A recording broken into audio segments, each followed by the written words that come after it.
The Last Command, Walther Wenck stand. Comrades, you've got to go in once more.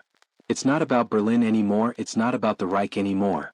In the final days of World War II, amidst the collapsing Third Reich, one man was tasked with one of the most impossible missions of the war.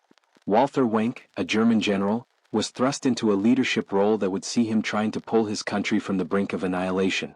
With Berlin in ruins and defeat all but certain, Wenck would be forced to make choices that would shape the final moments of the war. Please like, share and subscribe.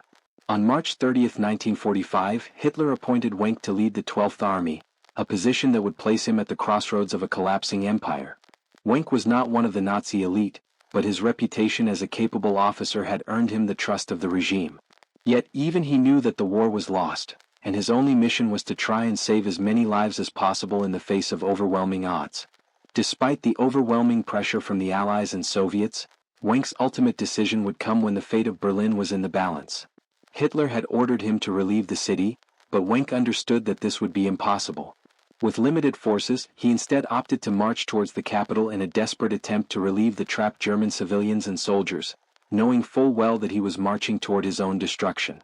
On April 27, 1945, Wenck's army faced a critical turning point. The Soviet forces had reached the Elbe River, and with the Allies coming from the west, it was clear that this would be the last stand. Wenck's men fought bravely, but the overwhelming Soviet assault and the collapse of the German command structure led to chaos. In the end, it was a race against time, not just for victory but for survival. As the war came to a close, Wenck faced the consequences of his decisions.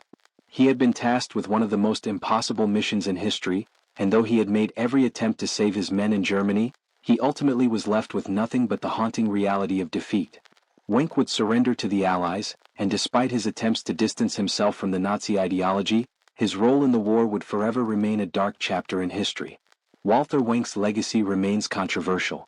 Some view him as a tragic figure who did his best in a lost cause, while others see him as a symbol of the stubborn persistence of the Nazi military machine. What is clear is that his decisions in the final days of the war are a testament to the complexity of moral choices made in the midst of unprecedented destruction.